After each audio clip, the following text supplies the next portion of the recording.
मनीषा बहुत अच्छा खाना बनाती थी। जब भी किसी को भी ज़रूरत होती वो उसको ही बुलाता और वो उसकी सहायता करने पहुंच जाती। रिश्तेदारी में भी कोई फंक्शन होता, शादी पार्टी, सबकी मदद करने वो पहुंच जाती। सब मनीषा की तारीफ करते। इस बात से उसकी भाभी निधि बहुत चिढ़ती थी। मनीषा की उम्र भी शादी की हो चुकी थी, परंतु उसके पिताजी नहीं थे। घर में माँ और भाई रवि और भाभी निधि थे। मनीषा ज़्यादा पढ़ी लिखी तो नहीं थी, तो माँ जब भी भाई से कहती कि रवि मनीषा के लिए घर वर देख, तो निधि बोलती, माँ जी अब वो ज़माना नहीं रहा कि लोग घर चलाने के लिए मासी लेकर जाएं। अब तो लोगों को पढ़ी लिखी लड़की चाहिए, जैसे कि मैं और मेरी बहन।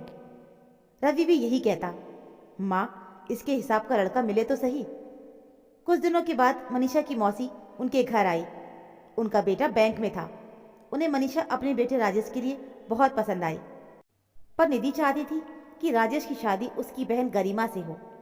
मौसी माँ को आश्वासन देकर गई कि वो राजेश को मना लेगी, पर उससे पहले ही निधि राजेश से मिली और उसे बहला फुसलाकर अपनी बहन का रिश्ता पक्का कर दिया। मौसी अब राजेश के संग घर आई तो राजेश की सजी सवरी गरिमा पसंद आई और उसने मनीषा की जगह गरिमा से शादी कर ली। मौसी ने बहुत समझाया, पर वो बोला, माँ गरिमा मेरी तरह पढ़ी लिखी है और नौकरी करती है। इस तरह मनीषा के लिए आया ये रिश्ता भी निकल गया। अब तो भाभी आए दिन ताने सुनाती। गरिमा की शादी में मेहमानों की आवभगत की जिम्मेदारी मनीषा की थी। अच्छा नाश्ता खाना सब उसने ही बनाया, पर वो अपनी भाभी के व्यवहार से बहुत आहत हुई। भाभी अपनी बुआ को बता रही थी कि निकम्मी लड़की है, ना पढ़ी लिखी है, मुफ्त की रोटियां तोड़ती है। इसे और इसकी माँ को हम पाल रहे हैं। चलो माँ का करना तो हमारी मजबूरी है, पर हम इसका क्यों करें? वही इतना खर्चा, इसकी वजह से हम अपना बच्चा नहीं कर रहे हैं। रोज भाई से नई नई फरमाइश करती है। मनीषा को आज बहुत दुख हुआ। उसने सोचा, बस अब और नहीं। वो भाभी की तबीयत को बोलकर माँ को लेकर वहाँ से घर आ गई। भाई दोनों को छोड़कर फिर से शादी में चला गया। माँ को सुलाकर मनीषा बैठी बैठी सोचती रही। उसने अपनी माँ के नाम एक चिट्ठी लिखी।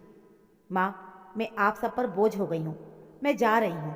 अगर ज़िंदगी में कुछ बन गई तो आपके पास वापस ज़रूर आऊँगी। चिट्ठी रखकर मनीषा कुछ कपड़े लेकर निकल पड़ी। रेलवे स्टेशन पर आई तो वहाँ कोई गाड़ी खड़ी थी और उसमें वो बैठ गई। सुबह आंखें खुली तो वो जयपुर में थी। वो गाड़ी से उतरी और मुंह धोया। भूख भी उसे बहुत तेज लगी थी। वो स्टेशन पर बैठ गई। सुबह से शाम हो गई। स्टेशन के सामने एक स्टॉल थी जो रतन जी का था। वो सुबह से ही उसे देख रहा था। उसने पूछा, कौन हो और कहाँ से आई हो? सुबह से ऐसे ही बैठी हो, भूख लगी होगी, लो ये चाय समोसा खा लो। मनीषा पहले तो ना बोली, फिर भूख लगी थी तो उसने खा लिया। फिर उसने रतन से पूछा, मुझे कुछ काम मिलेगा? रतन बोला, क्या कर सकती हो? उसने कहा, मैं खाना बहुत अच्छा बनाती हूँ। रतन बोला, अब रात को कहाँ जाओगी? मनीषा बोली, पता नहीं, यही किसी कोने में रात बिता लूँगी। रतन बोला, यहाँ रात में रुकना ठीक नहीं है, तुम चाहो तो मेरे साथ चलो। मनीषा बोली, तुम्हारे साथ? रतन बोला, घबराओ मत, मैं तुम्हें अपनी काकी के पास ठहराऊंगा। मेरे घर में तो कोई नहीं है। वो दोनों चल पड़े। रात काकी के यहाँ ही मनीषा सोई। वो भी अकेली थी। पड़ोस में ही रतन का भी कमरा था। रतन तो सुबह सुबह घर से चला गया। पीछे से मनीषा ने उसका और काकी का कमरा साफ किया और खाना बनाया। इतना स्वादिष्ट खाना बहुत सालों के बाद रतन ने खाया था। उसने कहा, तुम्हारे हाथों में जादू है। कल से तुम काउंटर पर समोसे और ब्रेड पकौड़े बनाना। कुछ दिनों में उनका काम बहुत अच्छा चल पड़ा। उन्होंने एक दुकान मार्केट में भी ले ली। मनीषा की मिठाइयाँ और नमकीन जो एक बार खा लेता वो उसका दीवाना हो जाता।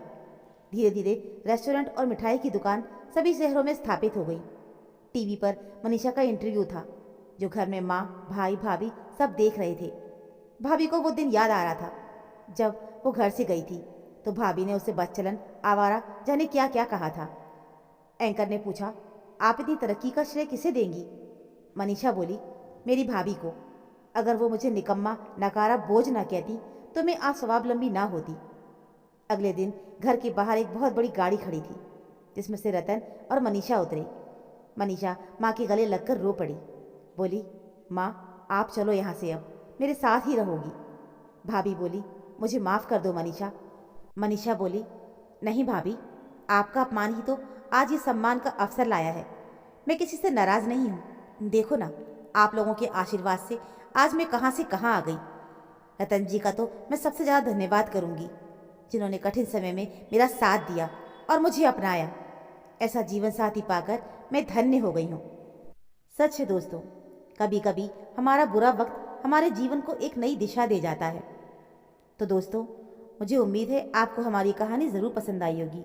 कहानी अच्छी लगी हो तो प्लीज़ वीडियो को लाइक और चैनल को सब्सक्राइब ज़रूर कर लीजिएगा।